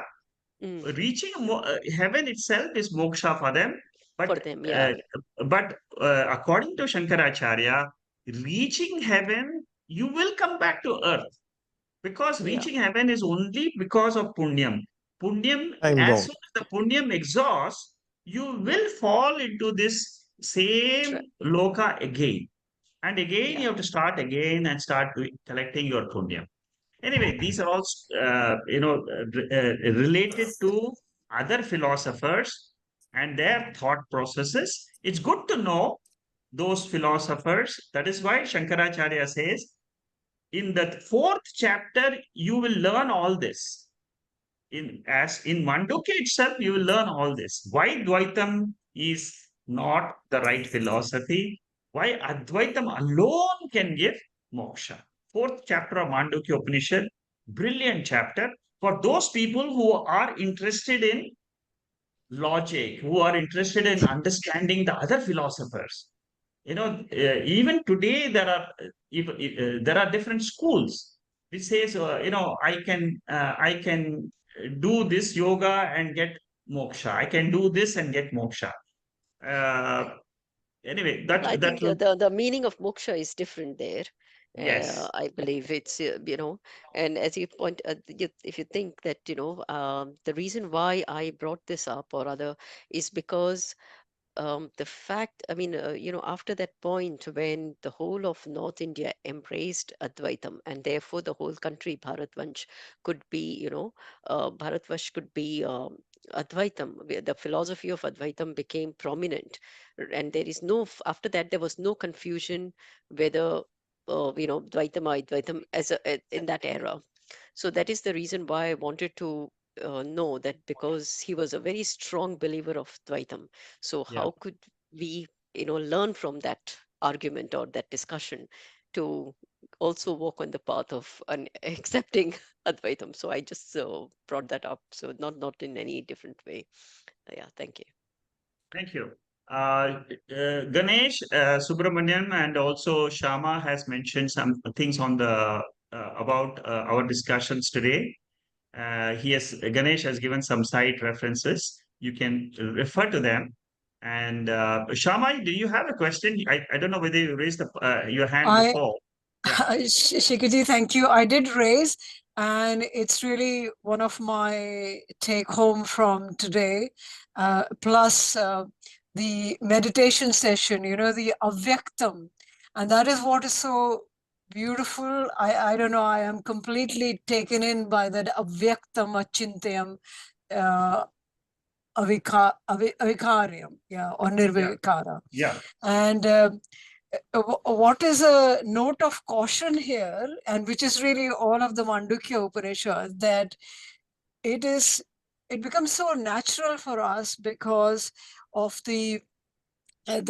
our continuous waking state and the dream state, that we are continuously using the same process of analyzing what the truth might be, what the reality might be, to embrace this fact that it is actually beyond comprehension, it is beyond this thing, and therefore don't use the same process, isn't it? Yeah, that's right. So, I think you got it. Yes. and therefore, what I loved about, I just remembered, Ramakrishna's gospel, where it says what Brahman is, which is really saying what you said, avyaktam. What Brahman is cannot be described, and that has to be absolutely embraced. It is to be realized. And then, of course, Brahmavit Brahmaiva Bhavati, So the knower of the Brahman himself becomes the Brahman, isn't it? Yes, you're right. Absolutely right. Yeah. So this is what Ramakrishna is saying here. What Brahman is cannot be described, avyaktam. All things in the world, including, he says, the Vedas, the Puranas, the Tantras, the 6 systems of philosophy, and we've been discussing the Advaita and Advaita and all of that, have been defiled like food that has been touched by the tongue, for they have been read or uttered by the tongue. So it almost seems like only when you have gone beyond of all our processing, which we are doing through the system of knowledge, and there is no other way, we have to go through this. Only one thing has not been defiled in this way, and that is Brahman. So when we've truly realized Brahman, it is actually gone much, much beyond what we will ever study and know. But there is no other way. You have to go through this way, isn't it? Beautiful. Very good. I just wanted. Yeah. See, that's good. The more you study Mandukya Upanishad, the more you will find the gospel of Ramakrishna making more meaning to you. Absolutely. It's really only, that is why it hit me. Yeah. You see, the more you study Mandukya, this is what he said. So the truth, what he said, Ramakrishna said, it is the same truth which Shankaracharya is also realized. And the same thing which what Shankara realized is Gaudapada realized. Exactly. So the other thing which I want to take home from you today is, you keep on stressing about the 7th verse, the Mandukya Upanishad 7th verse. And I'm going to actually write it down, and every word of it is actually use it as a contemplation. Every word, like you talked about. Yes. Which I feel would be a wonderful way to do mananam. Yes. You start whatever you know. Just take the dictionary meaning of avyaktam, avyavaharyam, achintyam, shantam, shivam. Just to take the dictionary meaning. If necessary, next week I can just put it on the as one slide of all the words and all the meanings, and then you can just. That would be very nice. That would be very nice. Thank you. You can just use it as a reference point at any point of time to know about Vedanta. If you want to know, see these words today which I used, avyaktam, achintam, avikaryam, these are also beautiful words. Absolutely. It can go directly to yourself. Many times you get lost in your own thoughts, but the moment you decide and say, I'm going to meditate, think about this avyaktam today. And then Yeah, to see yeah, the depth of your meditation, you will find amazing difference between that your mind can really think of this. yeah. And somewhere how the words, the speech is connected to the mind. So the more the mind is purified, more your speech, that is why it is actually hitting. So maybe I'm feeling, maybe my mind is getting somewhat purified because these words are absolutely, just completely grabbing me. Yeah. So Thank beautiful. you. Thank you, Shama. I'm glad. Shikaji, would you actually, you can even share it on the Divine Courts one, or maybe as a slide next week. No, I will The put it. seventh. No, no, I will put it as a slide next week. A Uh-huh. simple dictionary meaning of the seventh mantra. Okay, wonderful. Thank you so much. Okay. Yeah, Bharat, go ahead. You have something more? Yeah, I just wanted to comment. What a beautiful quote by Sharma for Sri Ramakrishna. I just had a comment to make about it. It says only one thing has not been defiled in this way, and that is Brahman.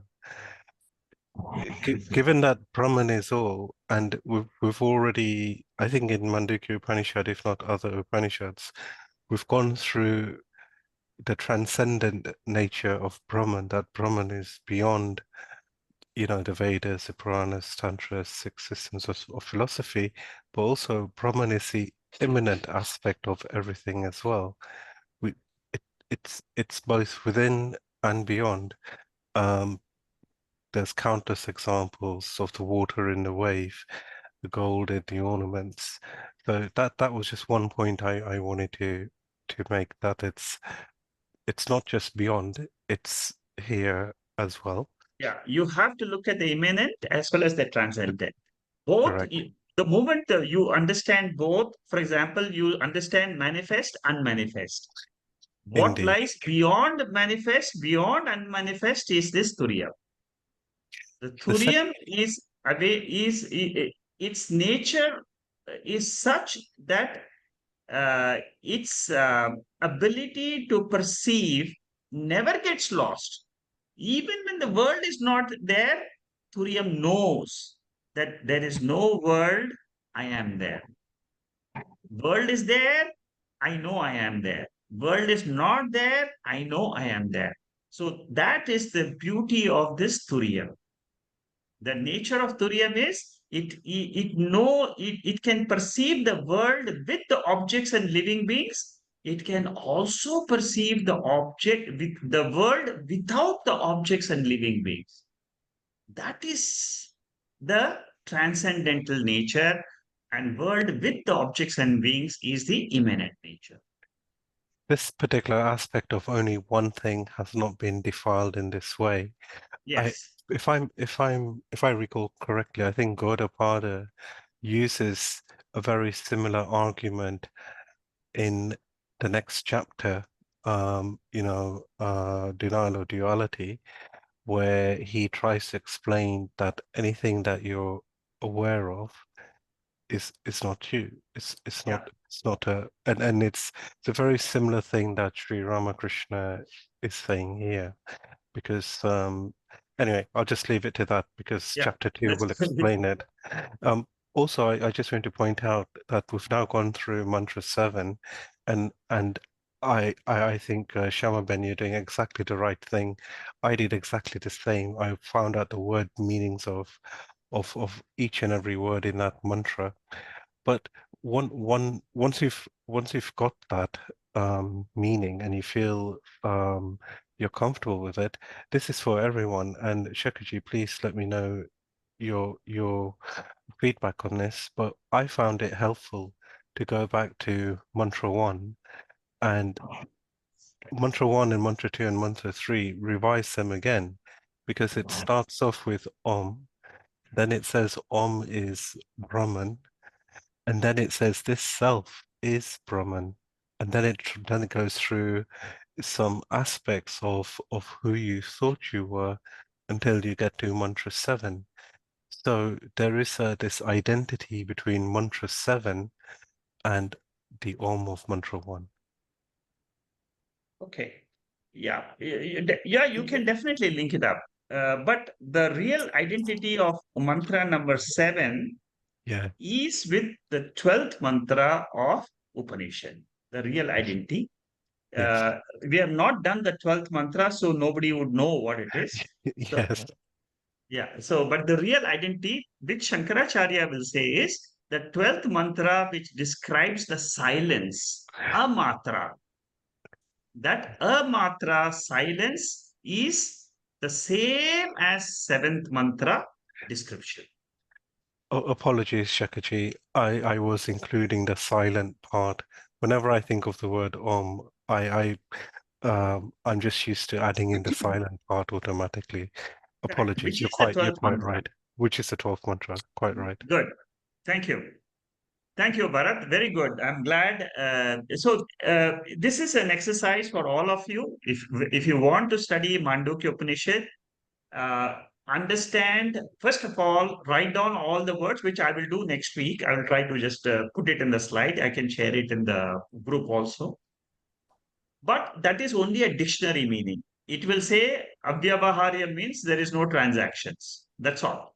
But then whenever we study Mandukya Upanishad, you have to come back and see whether any of these words has got a connection with what we are studying. For example, today we talked about Anyatagrahanam and Agrahanam. In the field of Agrahanam only, you should be able to link up Avyavaharya. So, like that, you have to study to link the words and also try to understand. This is another exercise. This is one exercise this is right. There is another exercise which is a slightly more intellectual exercise. That exercise is, what are the logical reasons given out by Shankaracharya to understand Vedanta? What are the logical reasons? You see, but this will require, as we study, if it strikes you, you write in a book, these are the mantra numbers, and in this mantra, this logic has been given. That's all. But this requires, it is a scholarship exercise. Only a few can do this exercise. Whoever feels he would like to use this, especially if you're a lawyer, if you're, there are some people who listen remotely, they are lawyers. They will be able to do this exercise much better because they know that reasoning and logic. There are some people who are listeners who are very, very keen. They know the logic extremely well. They can argue also logically. So those people can look at the logical reasons, but always you must give a reference to that mantra. Suppose we have done 12 Karikas. In one Karika, you will find this reasoning is given. For example, very soon we are going to study anything which is drishyam is mithya. Very powerful logic. Drishyam means mithya. Anything which is seen, which is experienced, is mithya. So that should Object be world. Yeah. correct, objective word. So somebody should write down, in this mantra, mithyatvam has been described as drishyatvam. So I'm not expecting a huge bulky book of reasoning. I'm only expecting maybe a 50-page or, for all the 4 chapters, it should be just a maybe maximum 50, 100 pages. That's all. Just say that 1, 2, 3, 4, 5, 6 reasons have been given in this, but you must mention which mantra it is coming. Because always you must say it is the Veda, it is the Karika which makes this logic. You will come across, you see, as we study this Mandukya Upanishad, you will come across very beautiful reasons and very simple reasons. For example, why do we say waking is also mithya? One reason he gives Shankaracharya is it is drishyam. Drishyam means he says dream is drishyam. If dream I am perceiving and it is mithya, waking also I am perceiving it is mithya. And you should write down in which karika this is come. You know, Shekharji, on this, I would want to say that when you mentioned about these lawyers being, using this, my sister, who's a barrister in India, she says that there is a judge, whenever he gives a judgment, in the end, he gives a shloka of Bhagavad Gita. And then she is trying to find, and she found that, I mean, sometimes I also have the habit of explaining a concept and then giving a mantra at the end to, which Yeah. are this, because as I said, I also like to learn the mantras by heart. So when I give, she says, oh my gosh, she says, you are like that judge. Every time you say something and they say, yo, it is in this chapter, this mantra. So so I'm not surprised that the lawyers are doing this No, analysis, because that is a very, and he says every judgment he has ended with a Bhagavad Gita mantra. So very she's beautiful. finding it Yeah. very, very, yeah, she's finding it very, very useful, because she says that how much the Bhagavad Gita is even valid today, that Yeah. in our day-to-day life we can connect with it. Beautiful. Very, Yeah. Even very This, beautiful. yeah, go ahead, Venkatesh. yeah, I just want to add, even Oppenheimer has realized the importance of Bhagavad Gita. Oh yes. Yeah. I And was the, supposed to I was supposed to quote that shloka, which was from 11th chapter. I think yeah, 35th yeah. shloka. He So mentioned that that was the I thing. became as the God to destroy these things and all. He mentioned he quoted Yes. that word. Yeah. I quoted that 11th chapter. Yeah. Yeah. See, and also between Gita and Mandukya, Avyaktam is used in the 13th chapter. So 13th you chapter. Mm. Yeah. yeah, see, you should be able to say that Avyaktam, which is there in the seventh mantra, is also used in the Bhagavad Gita in the 13th chapter. You can do that exercise. Avyaktam, avyayam, Correct. and all Yes. these are words which keep coming, and then they just, you keep you grounded, saying, "Oh no, I cannot stray away. This is what it Mm. is." Yeah, You cannot even describe in it. 12th chapter also it is used Avyakta hi gati dukkam dehavadviro. Yes. Yeah. Yeah. So, He uses yeah, it in seventh chapter. He uses it in ninth chapter. But I mean, not he as pretty in very famous yes. word. Yeah. Yeah. So there are Beautiful. different exercises which are possible when you're studying Mandukya Upanishad. You can, some people who are interested in Gita, they can keep a Mm, reference book and say Mandukya and Gita are mm. saying the same thing. Mm. Mandukya, this verse, this Karika is, and Gita, this verse, this Karika is exactly the same. Similarly, there are Yeah, some I'm doing people, that as well. yeah, Yeah, sorry. You know what? When you did the Taittiriya Upanishad, then there were some words, or Katha Upanishad, which were very, I mean, almost that picked up from Katha Upanishad, which I then paired up and I've kept them as together. So mm, what you're saying is a very, very helpful these are exercise, and useful anytime, yeah. exercises for each, for your own personal growth. That's all. Mm, mm. You see, you need not share it with anybody, but you will find it very useful to you and you will find a lot of joy when you do Mm. these things, you know? Yeah, So, connecting makes it very happy. I mean, it is very, very, feeling of satisfaction that, oh, this is in Katha Upanishad and this is also in Bhagavad Gita. So therefore, I can put them together. mm, Yeah, okay, thank you. thank you very much. And it was a very nice session today, very deep, very nice. Thank you very much. And Thank you. we'll see you next week. Uh, Yeah. thank you. Good night. Thank you. Thank you. Namaste. Namaste. Namaste. Thank you. Hari Om. Hari Hari Om. Om. Shigarji, I have just mentioned it in the notes, but I just feeling very greedy at this point. And today I'm absolutely wide awake and very alert and very connected I with the wanted to same. mention that. Actually, I wanted to mention that, And but I didn't want to, upset other people who are listening and who think that you always have got full 100% attention. yeah, Only the Katha Upanishad students know that you lose some attention sometimes. Shekharji, I am just very greedy. I wanted to ask you whether it will be possible for you while you're dealing with this Omkara Vichara.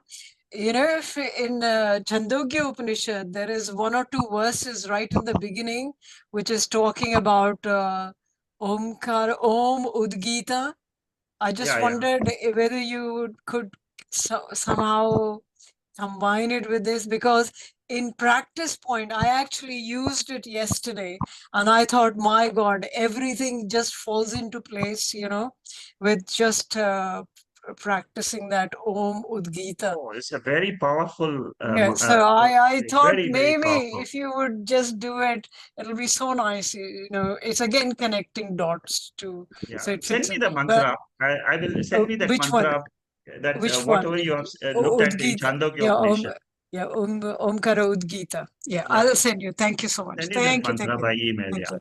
Thank you. Thank you. Okay. Thank you. And I'm very glad all this discussion's taking place. Some people are living in Australia. It's 11 p.m. They are saying, and then they still they're still able to enjoy this. Thank you. Thank you, Shikari. Thank you.